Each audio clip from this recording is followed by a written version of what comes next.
গাছে গাছে শোভা পাচ্ছে রসালো ফল লিচু। কদিন বাদেই করা হবে বাজারজাত।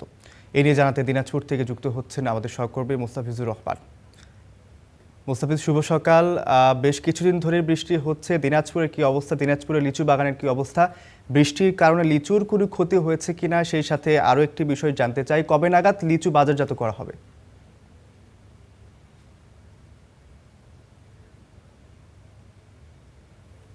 গাছে গাছেই কিন্তু ইতিমধ্যেই দেখা যাচ্ছে যে লিচু সুন্দরভাবে ঝুলে আছে। আর মাত্র ২ সপ্তাহ পর থেকেই কিন্তু বাজারে লিচু উঠা শুরু করবে। বিশেষ করে মাদ্রাজি জাতের যেসব লিচু রয়েছে সেই জাতের লিচুটাই কিন্তু প্রথম দিকে বাজারে উঠতে শুরু করে। এরপরে বেদানা জাত রয়েছে, বম্বে, হরিয়ানা সহ চায়না থ্রি যেসব লিচুর জাত রয়েছে সেটি কিন্তু পর্যায়ক্রমে বাজারে আসতে শুরু করবে।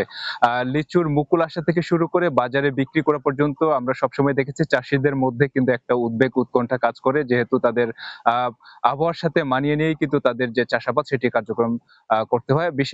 গেল কয়েকদিন ধরে যে বৈরী আবহাওয়া দিনাজপুরে বিরাজ করছে, এতে করে কিন্তু কৃষকেরা কিছুটা আতঙ্কগ্রস্ত রয়েছেন যে তারা যে প্রয়োজনীয় পরিচর্যা করবেন সেটি কিন্তু সময় পাচ্ছেন না। ঠিক মতো রোদ পাচ্ছেন না। গেল কয়েকদিন ধরে যে বৃষ্টিপাত হচ্ছে থেমে থেমে, সেটির কারণে কিন্তু তারা যে কীটনাশক প্রয়োগ করবেন বা প্রয়োজনীয় সার দিবেন সেটি কিন্তু তারা সময় পাচ্ছেন না।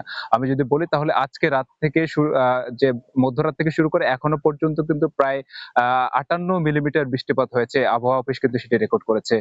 তো কৃষকদের কাছে বা যারা লিচু চাষী রয়েছেন তাদের কিন্তু এখন আতঙ্কের নাম হচ্ছে যে এই বৈরী আবহাওয়া। কবে নাগাদ এই আবহাওয়া ঠিক হবেন তারা কিন্তু একটা দুশ্চিন্তায় রয়েছেন।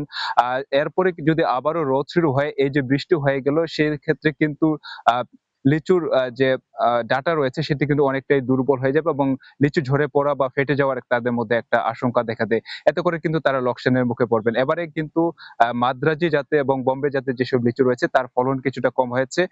বরাবরের মতো এবারও প্রায় ৫,৫০০ হেক্টর জমিতে লিচুর চাষ রয়েছে।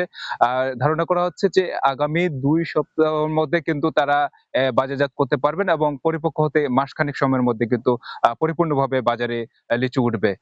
রউফ, এই ছিল দিনাজপুর থেকে লিচুর সর্বশেষ তথ্য। অসংখ্য ধন্যবাদ।